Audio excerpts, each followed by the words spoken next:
today we're going to talk about simple and compound interest. Now for this, you will need your formula chart. For simple interest, your formula,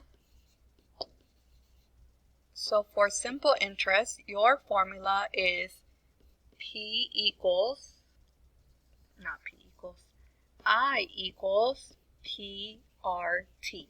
And I will explain what those is in a moment. So this is for simple interest. For compound interest,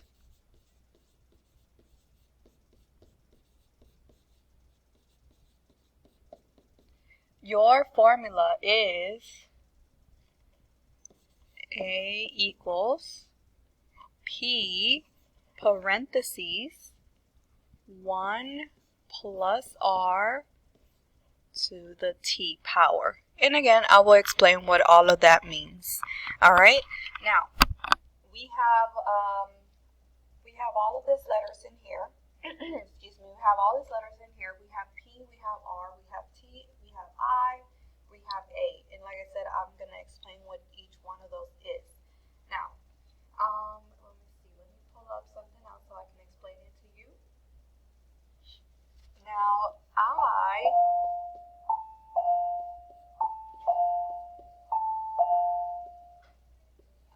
means interest, P means principal,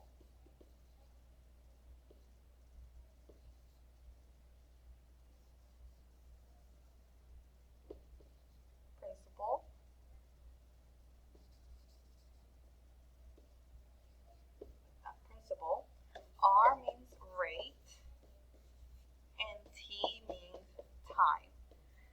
Now, time always has to be in years, okay? Time always has to be your years, so remember to always, if they give you months, you always have to divide it by 12. That's only if they give you months, all right? Now, interest, right here, this is basically when you borrow money. So let's say if you get a car, you have to pay interest, right? Because they're letting you, you are taking out a loan to borrow money to pay that car. So, but when you borrow money, you have to pay interest. Now, it can also be when you save. The bank actually pays you the interest when you save your money in their bank account. So it can go either way. The principal is basically the original money. All right, so if a car costs $20,000, then that's your principal, the original amount. The rate is basically how much you're going to pay a year. So you can say, oh, well, your interest rate for a car is 3%. So this is always in percent, so you do have to convert it to a decimal. Now remember, when it's a percent, you divide by 100 to convert it to a decimal. And then the last thing, like I already explained, T is time. So if you get a car for 5 years, that's how long you're going to be paying the amount for the interest. All right, so let's go ahead and get started. We have two different kinds of interest. We have simple interest and we have compound interest. Now, simple interest is only when you pay to the when you pay interest only on the principal. The compound interest is basically, if you think about the word compound, you are actually paying interest on the principal and on the interest. So basically on the second year, you will pay interest on the principal plus the interest itself. So basically this is more money. Now the compound interest is what you want whenever you're saving money, because the bank is paying you more money. For a car or anything, if you borrow money, it's best to get simple interest. Of course, you can search up videos and find the differences between simple and compound interest so you can understand better. All right, so here on the number one, the amount paid to a depositor for keeping their money in a savings account is called interest. So again, this is something that they can pay to you if you keep money in a savings account. Basically, the bank can pay you interest. Or it can also be interest when you borrow money. Let's say you get a house or a car, you are paying interest for getting that loan. The blank, the determines how much is paid to the depositor each year. So that will be the rate. The rate is basically what tells you what is the amount or the percentage that you're going to be paying each year, or how much they're going to be paying you. The amount of the original investment is called a principal. All right? And you can see they're spelled differently. It's not spelled like that. It should be AL. So it says fill in the appropriate words below. So simple interest is paid on the principal only. Then we have compound interest is paid on both the principal and the interest. All right, so the formula for simple interest will be just the one that I showed you right now. Interest, you will multiply the principal times the rate. Remember, the rate, it has to be in decimal, times the time, and the time has to be in years. Now, this one only gives you the interest amount that you're going to be paying.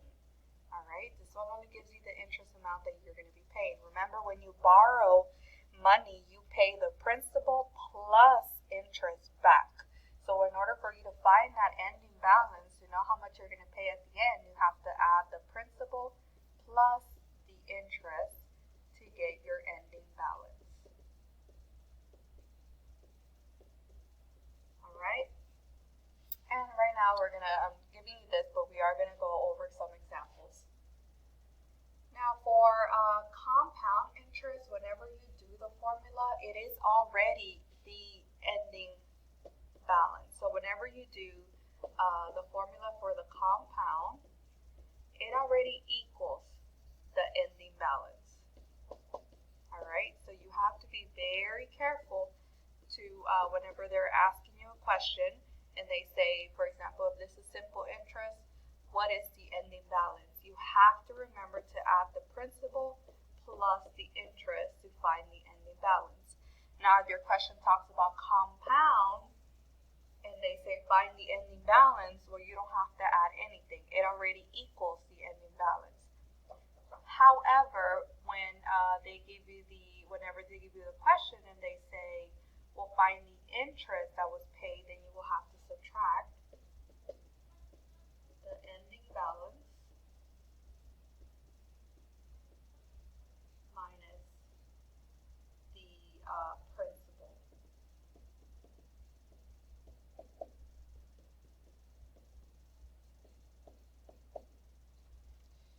All right.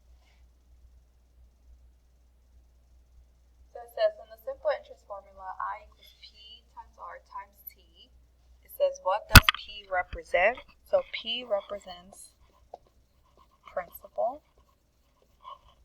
R represents rate.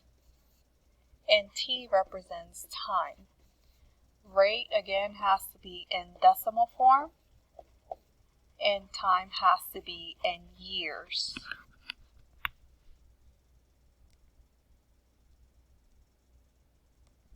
All right. So I'm going to go over a few examples right here. Again, I'm not going to go over all of them. You will have to rewatch the video if you want to practice, or if you want to practice more. There's definitely more to practice. So we're going to do simple interest, and it says to find the ending balance. All right. So remember, the money is your principal, the percent is your R, and then years is your time. So the formula for simple interest, remember, is I equals PRT. So I equals, your principal is 210 times, now your rate, remember, you have to convert it to a decimal. So what I will do is 8 divided by 100. There is your decimal. 0.08 times your years. This is already in years, so we're good. So 210 times 0.08 times your years equals 100. So your interest equals 117.6. So this is the interest that you paid if you were to borrow $210 in 7 years for this amount of rate. However, it's asking for the ending balance. So what is the ending balance that you ended up paying? So remember, to find the ending balance, you have to add the principal plus your interest. So 210 plus 117.6, 327. So your ending balance is 327.6. So this is the total amount that you will pay at the end if you borrow $210 at 8% rate for 7 years. When you pay it back, you paid off $327.60. Again, please be careful to see what your question is asking. Your question can be asking for the ending balance, or it can be asking for the interest only. So it all depends on what the question is asking. All right. Again, you can practice letter B, C, and D. All right, so now we're going to do a compound interest one. So compound interest one is a little bit different. So remember, it already equals the ending balance. So ending balance, so principal parentheses 1 plus R. And remember, all of these formulas you never have to memorize. They are on your formula chart. So ending balance, now remember, your principal is your money, your percent is your R, and this is your time. So 1250 parentheses 1 plus, remember the rate has to be in decimal. Again, it's the same percentage that we just did. So divided by 100.08 to the T power. It's already in years, so we could leave it like that. So then all you have to do is put all of this on the calculator. So let me go ahead and move it so you can see it. So all you have to do is put this one on the calculator exactly how it appears here. So let me clear this out. 1250 parentheses 1 plus 0.08 parentheses, and to get up there, you under the clear button there's this up arrow, and then you can put 2, enter. So my ending balance is 1458. Now if your question is asking for your ending balance such as this one, then that's it. That will be your answer. Now if your question says what is the interest for the compound interest, you have to subtract. So remember, for simple interest you have to add to find the ending balance. For compound interest, it already gives you the ending balance. For compound interest, you have to subtract if the question is asking you for the interest that you paid. So this is the amount that you borrow at the beginning. This is the ending balance that you're going to pay at the end with the interest. But if you want to know how much interest you paid, then you will have to subtract 1458 minus the principal. So the ending balance minus the principal to find out your interest. So then that should be 208 for interest that you paid. All right. So now again, like I was saying, for your questions, you have to be very careful what your questions are asking. Sometimes they're going to have you compare both of them. So you have to be careful to remember that compound interest already equals your ending balance. Your simple interest only gives you your interest.